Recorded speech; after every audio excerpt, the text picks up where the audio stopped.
You may not realize it, but just about everybody, I bet even you, has their pantry stocked with ingredients that can turn even everyday dinner into a delectable one that pairs perfectly with wine.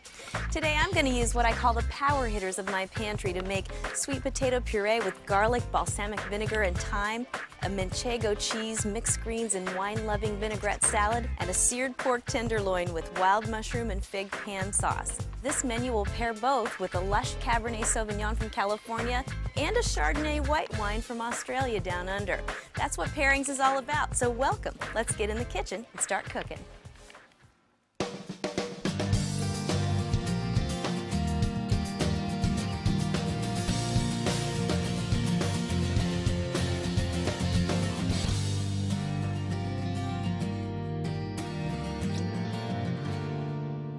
The great thing about these ingredients is they work some pretty cool tricks on your cooking. For example, I know the meat dish would be a red wine dish in your mind, but it's going to have such a nice fig fruit in the pan sauce that it'll match the fig fruit and the body of that wine from Australia. So white or red will go great with the entree.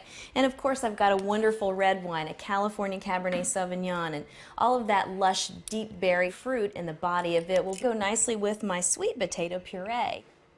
I'm going to have some dried thyme in there, and I'm going to boil the sweet potato cubes with some fresh garlic. Now the thyme brings herbaceousness to the dish. The garlic brings a nice earthy quality, and both are characteristics that you're going to find in the Cabernet Sauvignon red wines of the world.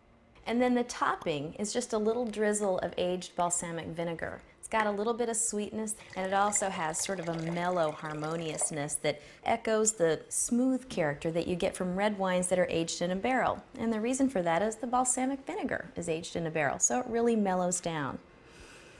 A lot of power in deep berry fruit. I think that'll be perfect.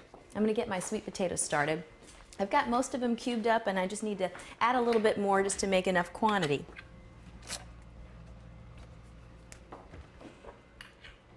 And I love to cook with sweet potatoes because as carbs go, they're really healthy for you, and they're also really yummy with wine because they are sweet. I'm going to just peel up a couple of extras, and we need about 1.5 pounds total of cubed potatoes. As the ingredients for this come together, what you'll see is I have layers of wine-loving flavor.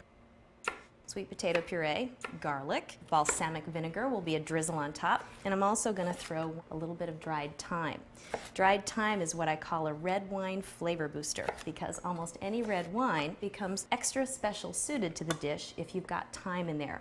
The reason for that is that red wines have an herbal element of their own, so when you include them in your cooking, it's a wonderful combination. So we'll put the rest of our potatoes in, and I'm going to boil them in this chicken stock. It's about 3 cups, and what you're looking for it to do is just almost cover the tops of the potatoes, but not quite. If they stick up a little bit over it, that's fine, because as they cook down and boil, they will start to sink down into the broth. So as the pot starts to bubble, let's get our garlic in there. About 4 cloves of garlic, slivered up so that they'll quickly cook. And in the meantime, we're going to make a beautiful salad. And this is a delicious and easy one. Vinaigrette is something we made absolutely every day when I was in French culinary school. We'll use 2 teaspoons of Dijon mustard, and Dijon is wonderful because it's subtle but also has a nice spiciness to it, and so many wines, especially reds, really reach out and give a big embrace to spiciness. And then we'll use some of our sherry vinegar, really subtle. The power of vinegar in cooking is not to be denied. Now we're going to use extra virgin olive oil and just drizzle in about 1/4 to 1/3 of a cup. It's really kind of to your taste. And the mustard helps to emulsify the olive oil, making the dressing really thick. And that looks absolutely delicious. And now we're going to season it with a little bit of black pepper and kosher salt. I like to use kosher salt because it has a softer, cleaner flavor, but it's really to taste. And in fact, I'm going to do that. I'll taste it right now.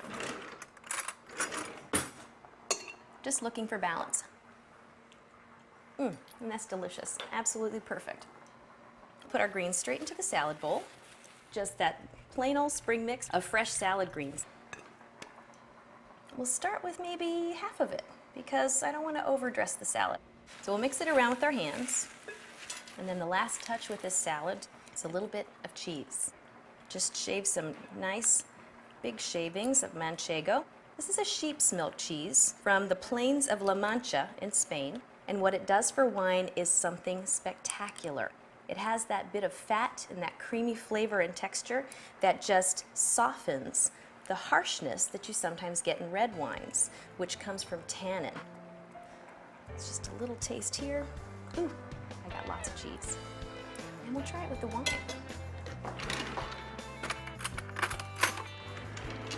So simple. And why not keep it simple?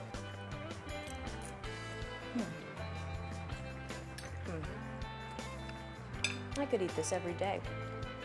And it's healthy enough that I really could eat it every day.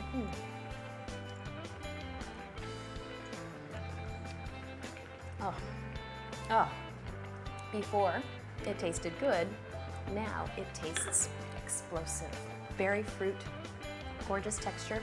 That's spectacular. And when we come back, we'll finish the potatoes and we'll get started on a seared pork tenderloin from the Wine Lover's Pantry.